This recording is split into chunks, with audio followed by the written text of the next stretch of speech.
Eu sou João Modesto, sou professor do programa de pós-graduação em Gestão, Educação e Tecnologias, idealizador do PPJetCast, e no episódio de hoje a gente tem como tema EAD no Brasil, Realidade e Desafios.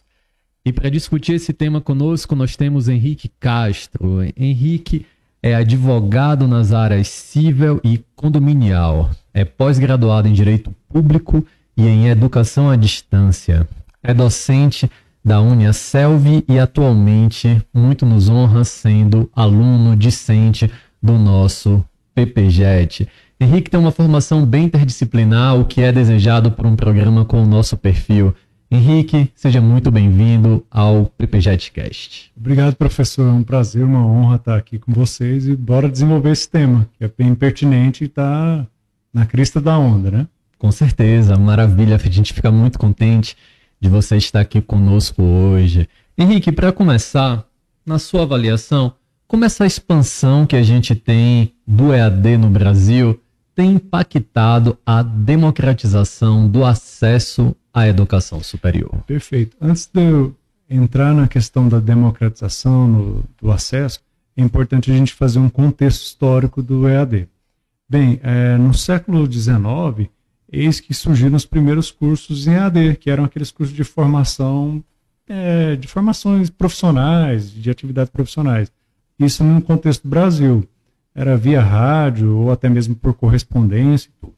E depois, tão somente em 1996, com a Lei de Diretrizes Básicas, houve a possibilidade da implementação do EAD. E nós chegamos agora num momento de uma grande expansão, né? Seja dentro das universidades públicas e privadas, o EAD é o carro da vez. Se a gente olhar o censo de 2024 do IBEP, né? As matrículas no EAD superaram as matrículas presenciais, né? Então, eu destaco que o EAD ele ampliou esse acesso porque ele democratiza, ele traz essa atendimento aos excluídos, aquelas pessoas que trabalham muito, né, e não conseguem horário para frequentar uma faculdade, ou até mesmo os ribeirinhos, né, as pessoas de áreas mais remotas. Então, o EAD traz essa possibilidade, né, vai interiorizar também a educação. E é claro que o MEC também, em contrapartida, houve uma grande evolução na busca da regulamentação e também da fiscalização, que é tão importante, né? Dentro de educação superior, a fiscalização é de extrema importância, né? Bem lembrado, Henrique. Importante você destacar que toda a discussão sobre o EAD ele não é recente. Embora muitas pessoas acreditem que isso é um processo recente, algo pós-pandemia, isso já tem uma tradição muito longa na história da educação em nosso país. Importante como você destaca isso e esse crescimento, essa expansão que tem acontecido e como ela viabiliza o acesso a grupos que muitas vezes acabam marginalizados de um processo de educação presencial. E Henrique, você menciona bem sobre os potenciais do EAD, mas na sua avaliação, quais são os principais desafios que são enfrentados pelas instituições para que possam garantir a qualidade no EAD, sobretudo quando a gente faz uma comparação com o ensino presencial? Você já começou a comentar sobre algumas regulamentações que buscam garantir essa qualidade, mas queria te ouvir um pouco mais sobre isso. Perfeito. É importante a gente apontar alguns pontos dentro do EAD para as instituições que devem seguir, né? Que eu penso que seria a qualidade, e a própria norma, as próprias diretrizes traz, né? A qualidade pedagógica, transformar os conteúdos que são presenciais em plataformas digitais, ou seja, de forma síncrona ou assíncrona, dependendo do modelo que é assim formatado, né?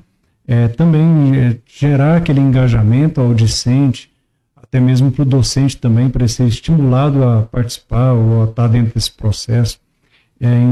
Algumas dificuldades tecnológicas também, né? Dependendo da instituição, tem que se montar um polo, uma estrutura de salas para acesso à internet, acesso a computadores, né?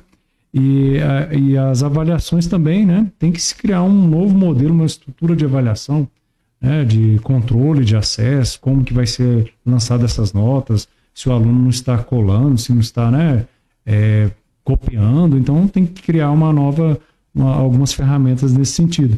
E o presença, a gente verifica, né, que eu trabalho no EAD, a gente verifica essa ideia, essa nova modelagem, nova roupagem, né, mudando os agentes do EAD. Antigamente nós tínhamos tão somente um tutor em sala de aula, dependendo, ou da gravação, um professor que era aquele professor mediador, né? Agora nós temos figuras duplas em sala de aula, dependendo das instituições, o professor mediador, professor regente. Então, acho que está ampliando a ideia, né? A nova portaria do MEC, que entrou em vigor agora em junho, houve essa grande transformação e algumas instituições de ensino já começaram ou já se adaptaram para isso, né? Até mesmo da exigência de um pouco mais de presencialidade, né? De fazer provas no polo, alguns detalhes. Talvez eu fico um pouco meio com uma crítica quanto a isso, né? Que eu acho que talvez perdeu um pouco a essência do EAD 100%, daquele modelo, né?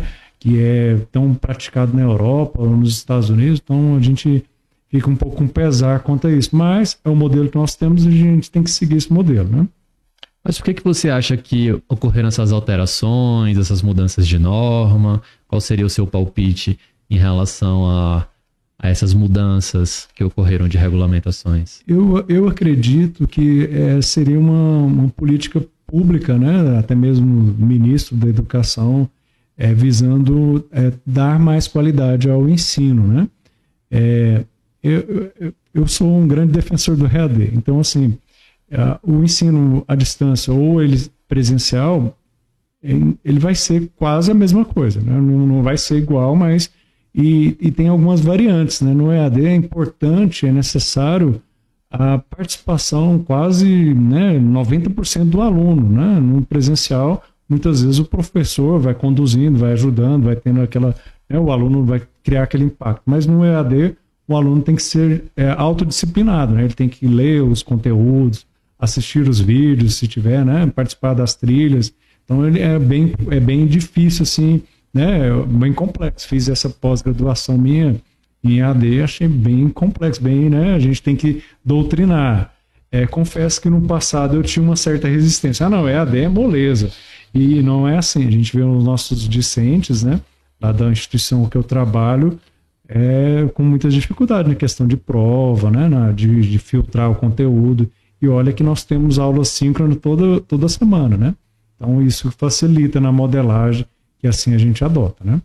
Interessante, né? Nesse seu exemplo de sua experiência direta com o EAD, você mencionou sobre algumas metodologias novas que não seriam tão usuais no ensino presencial.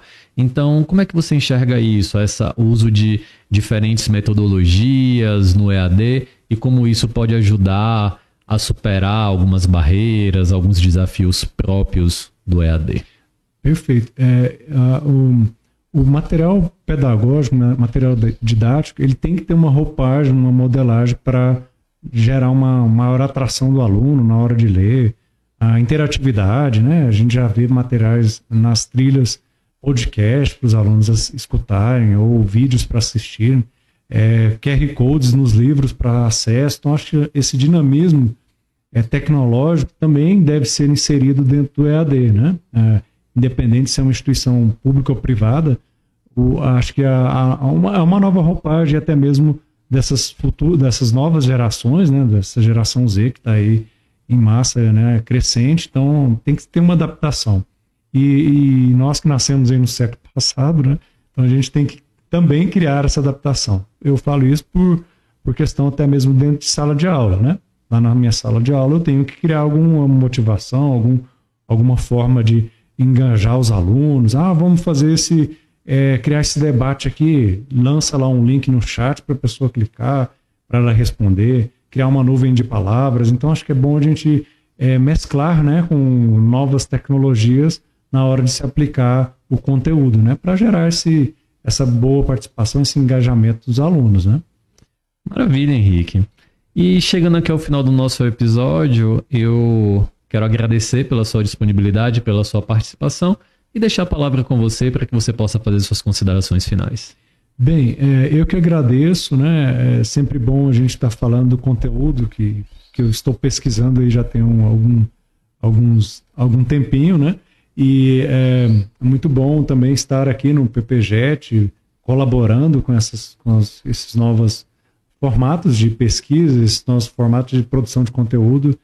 E quero desejar aí um grande abraço para todos que estão assistindo, né? E que sigam nas jornadas de estudo, de participação, de pesquisa, que é sempre muito bom e importante. Maravilha, Henrique. Novamente, em nome do PPGETcast e do nosso PPGET em geral, agradeço muito a sua disponibilidade de estar aqui conosco. Muito obrigado. Obrigado. Até mais.